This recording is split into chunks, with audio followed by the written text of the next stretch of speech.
It was a gun. I'm not voting. If we want to build our nation. The problem with the Somalians. Just want to experience something else than a black man.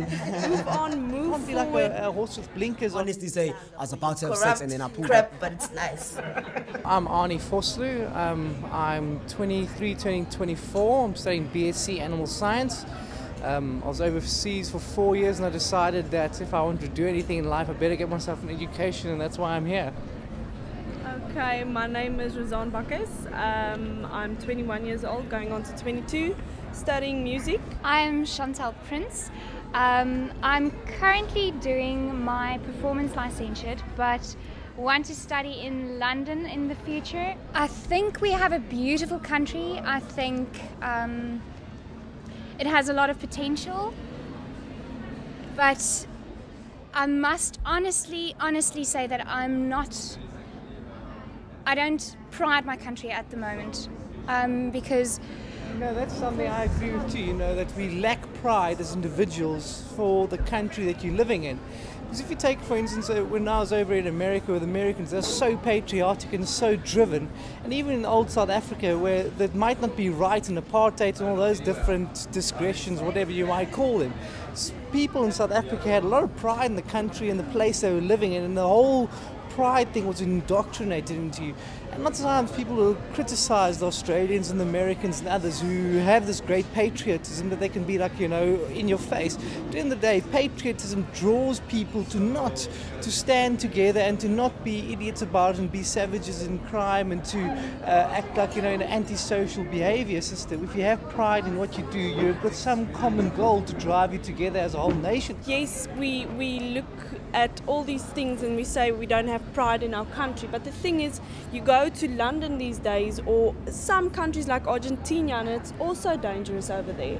I think patriotism is a very big thing because everybody's just scattering out of the country. Nobody's staying and trying to make it a better country, Everybody's waiting for the other person to make it a better place. We should just all stand together, start being proud of what we are, where we come from, and just start doing something about the crime and so on. I avoided the news and the politics and all of that stuff of South Africa for about 4 or 5 months now, because I feel negative when I watch the news. I feel negative.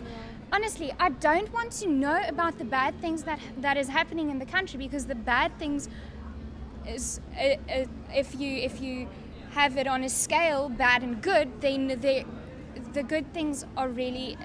It's very, very rare. I feel, in my personal opinion, the people in South Africa need to be raised financially, that they have something to lose. If you've got all the poor masses having nothing to lose, it's very easy to incite poor, uneducated people into violence. But if you've got something to lose, if you're middle class, you've got a house or a business or a family or something to lose, you'll think twice before you start breaking down and rioting and carrying on. In the more, can I say, the middle class, the less educated people, racism is a lot between black and white and coloured and black. I think it's still a huge issue. But something you have to consider as well, that racism, what is racism in essence, is to push someone advantage by racial colour. Now, is black empowerment not racism? Because now they're getting a job. It's the same as in apartheid with whites, we had jobs reserved in railways.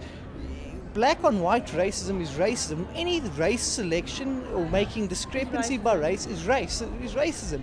I don't believe that there is different races. I think a race is we are all human. That's our race. I think the whole thing that comes in is with cultural issues. I mean, all of us have different beliefs, different religion, and I think if you take like the white people, normally have the same cultural standing. The black people have different tribes who have different cultural standings. They also have fights within themselves. That's between one tribe and another. Exactly. That's why I think you can't call it racism. I think it's more about culturalism, if I can invent a word like that, because I honestly don't think people discriminate against race. I just think it's been used so often that it's become an excuse now.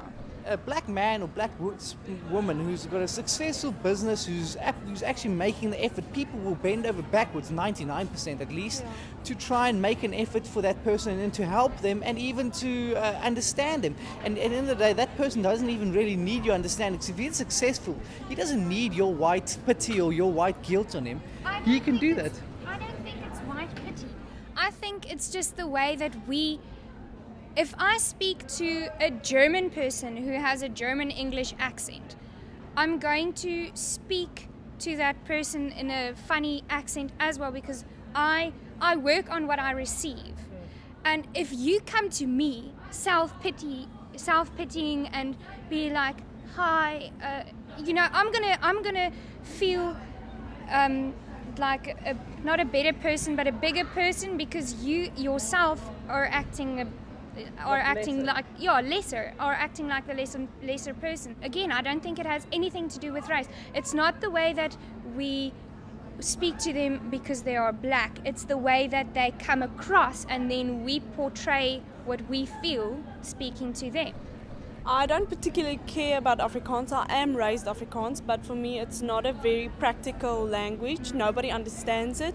I don't mind English at all. I've been going to an English school since I was standard 6. I study in English because I can't study in Afrikaans anymore.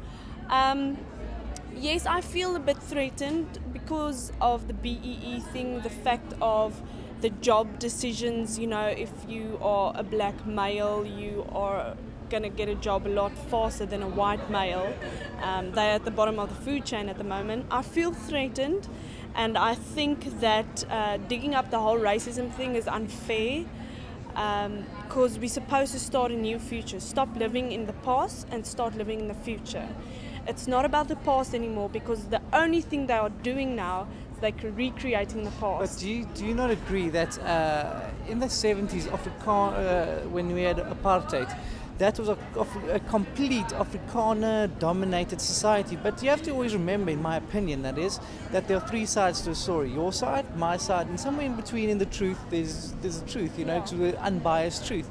And the reason the Afrikaners started the whole Afrikaner beweging and the Broederbond, and as people don't even really discuss anymore, is that, the Afrikaner nation, after the British had been through them, after the Boer Wars, and that were really completely broken down. If you read a few books, and I read a book by Denise Reitz called Commando, and they're just relating someone else's views of the situation.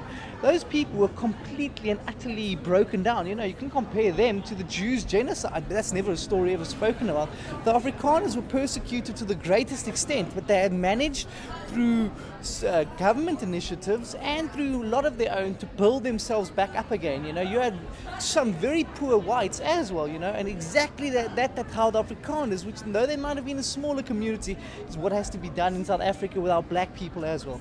I think English is the global language. I mean, it is the way to go, and I'm not gonna fight with that, because I still believe that people should be allowed choice to have Afrikaans. And as much as we might want to deny it, there are a lot of black people who still speak Afrikaans better than that they speak English. And I still believe that you can't go and kill any language or any society. The doors must still be opened. If I look at my parents, they grew up in the apartheid era. They don't feel guilty at all. I don't think it's something... Yeah, the people that stood at the front of it and made it happen and encouraged it to happen, they should feel guilty or either forgive themselves about it and should be forgiven.